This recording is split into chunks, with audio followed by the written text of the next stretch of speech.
Si les chrétiens qui sont là-bas ne prient pas, mais qui traitent l'Esprit de Dieu sur les messagers de démons, les gens comme moi, je n'ai pas vu la caisse quand on a fini de prier l'an 2005 et 6. Je ne sais pas combien les gens ont mis dans la caisse après les prières, les manifestations, les mouvements. Mais on m'a surnommée voleuse. Et tout le monde m'appelle voleuse.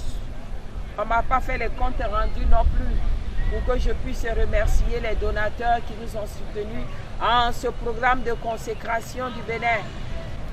Voici la voleuse en train de lancer sa campagne à votre endroit, les chrétiens, les enfants de Dieu. 9 fois saint et 10 fois saint.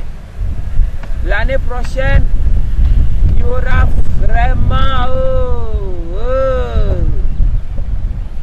Ici au Togo, je signale à ceux qui habitent dans les quartiers, après la route de l'Omégan, ceux qui habitent de ce côté, qu'on appelle Agbalepédo, de là-bas jusqu'à Goué,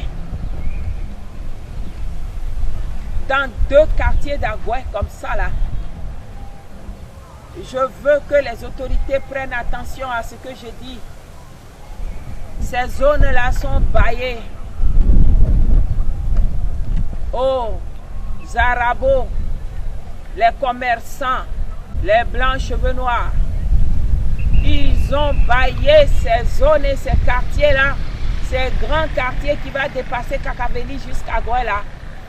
Ils ont baillé. Un des ambassadeurs ex a baillé ça. Il a fait papier, on a signé. Le gouverneur de la République n'est pas au courant de ce qui se passe. Ça seulement, le Seigneur m'a révélé qu'il n'est pas au courant. Et le mouvement va s'engager si le Togolais ne cède pas à ce qu'on casse ces quartiers pour donner à ces étrangers blancs cheveux noirs pour créer des usines et des magasins au cœur de la ville. Alors, vous verrez que la guerre va arriver, les incendies guerre. Les maisons seront incendiées, les quartiers là vont faire du pétard en espace de 2 nuits. Et la sécurité de sapeurs-pompiers togolais ne peut même pas aller à la hauteur parce que ça va faire du pétard. Système électronique. Ils vont exploser ces quartiers à partir des hautes tensions de l'électricité de la zone. Je vous précise bien l'événement. C'est à partir des câbles, des lignes électroniques. Ils vont mettre de l'explosion. Tout serait secoué à un grand scandale illimité. Tous les quartiers là seront en feu pétard. Et quand ça va passer, quelque temps après, tierces populations qui vont rester dans ces quartiers seront déguerpillées à coups de force. Parce qu'on leur dit, quittez ici, on va rebâtir les quartiers. Parce qu'il n'y a pas de sécurité. C'est ce qui serait donné, inventé comme argument. Quand les gens vont quitter leur maison, croyant qu'après ils vont revenir, c'est fini.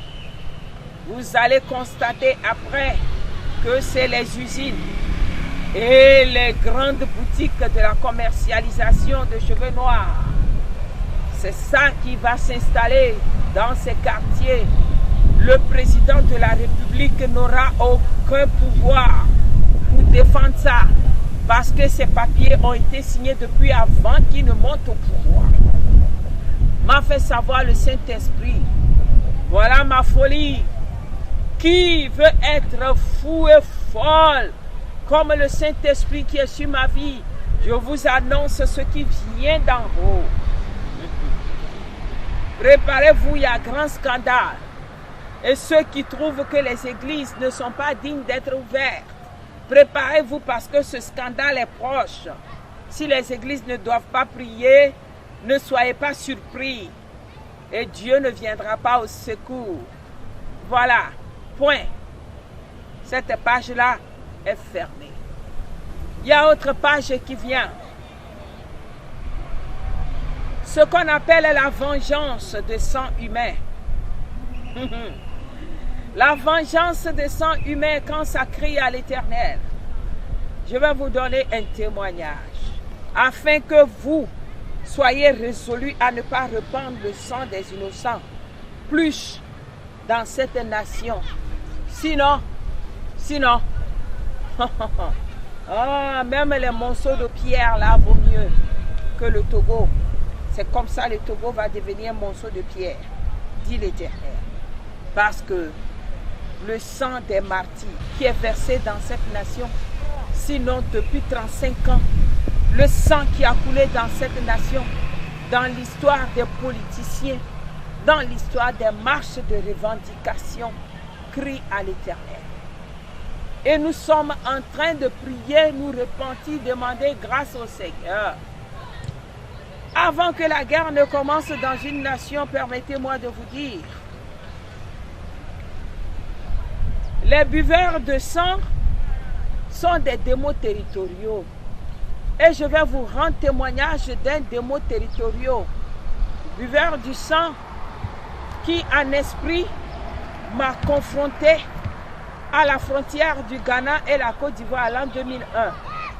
Lorsque le Seigneur me mandata pour aller annoncer la crise de guerre en Côte d'Ivoire et amener les hommes de Dieu à prier dans la repentance ainsi que les ex-gouverneurs, quelque chose s'est passé. Le Seigneur m'a montré dans une vision avant mon départ que lorsque j'ai traversé la frontière du Ghana pour rentrer sur le territoire de la Côte d'Ivoire, il y a fait une montagne qui a poussé du sol comme du champignon.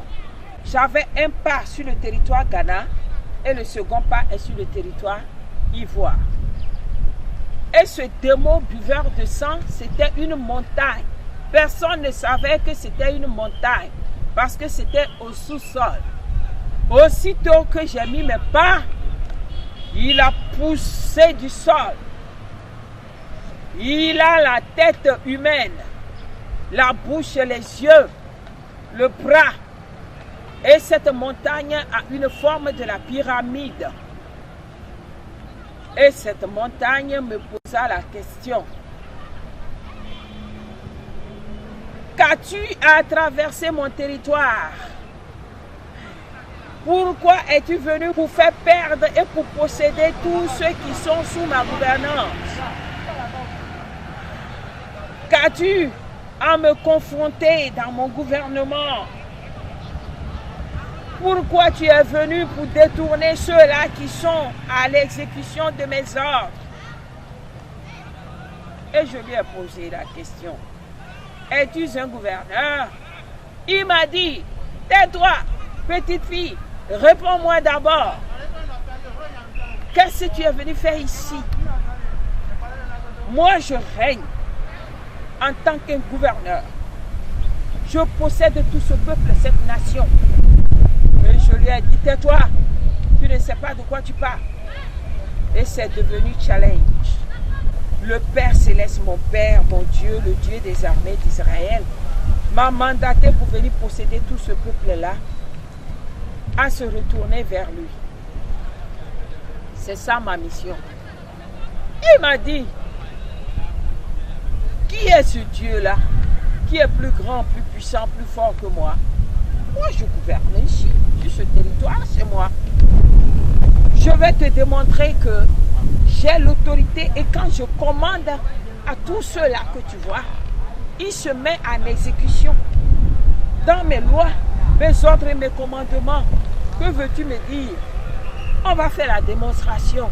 Moi aussi, je lui ai dit, Dieu m'a donné l'autorité pour les posséder et les amener à lui. Toi, tu n'es qu'une créature. Et dans la démonstration, il s'est soulevé. Il est devenu plus géant. Il s'est secoué. Un grand gymnastique. Il a dit, hé, vous là, il parlait à la population. Venez ici. Et puis tous se sont détournés de leur voix. chacun a abandonné ses actions. Tous ceux qui devaient monter dans l'avion, même pour voyager et tout ça, là, tout était suspendu. Et ils ont couru pour revenir à lui. Il me dit, tu vois, ils ont obéi à mes ordres. Tu vas voir, on va aller loin dans l'examen, tu vas constater que j'ai raison. Puis, il a dit, eh vous là, allez-y faire la guerre et entretuez-vous. Eh mais, ce que j'ai vu, les enfants de Dieu, j'ai vu plusieurs serviteurs de Dieu qui ont des églises, des ministères, des gens puissants que nous connaissons dans nos nations. Ils voyagent. Ils sont à bord des avions chaque 2 minutes. Ce n'est pas comme moi, je suis versé ici en train d'intercéder dans le secret. Non, eux, ils n'ont pas le temps. Ils sont des boucantiers. Mais je vois que toutes ces personnes-là se sont accourues pour venir vers lui. Et il a dit, et ils lui ont demandé, tu nous envoies à faire la guerre, à nous entretuer. Nous n'avons pas les armes. Et puis il a dit, les armes anciennes, les cartouches là sont finies. J'ai amené d'autres armements. Et puis il a fait comme ça. Voilà tous les armements de guerre. Tout un accoutrement qui est sorti sur son corps. Du sommet de la tête jusqu'à la plante. Tout est armement. Et il a ordonné à chacun, servez-vous des armements dont vous avez besoin pour faire la guerre. Et je vois aussi les serviteurs de Dieu là, les enfants de Dieu, les gens hautes, les autorités politiques, les enfants, tout le monde. Et il se sert de ces armes là. Chacun vient, il décroche son arme sur la montagne là, de son corps. Et puis, il a dit, avancez, reculez-vous, allez-y. Et puis, entretuez-vous, faites la guerre, faites couler le sang, afin que je boive beaucoup du sang. Et voilà que les gens vraiment se sont mis en exerce. Et je vois les serviteurs de Dieu, les laïcs, les païens, les féticheurs, tout le monde, et ils ont commencé à s'entretuer. Et le sang coulait. Ça m'a énervé. J'ai dit, mais dis donc. Il m'a dit, ne sois pas surpris. Le pouvoir qui gouverne le monde aujourd'hui, c'est l'argent. Tu ne sais pas, j'ai de l'argent. Et je gouverne. Depuis lorsque j'étais gouverneur à la Banque mondiale. C'est depuis ce jour-là que j'envoyais des dons. J'ai acheté leur volonté. J'envoyais de l'argent pour qu'on leur offre des tôles pour construire les églises, les ciments, en offrande.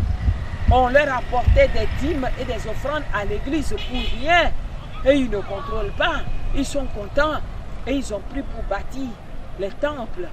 Et j'ai acheté leur volonté avec de l'argent. Voilà pourquoi ils exécutent mes lois. Et tu dis, ouais.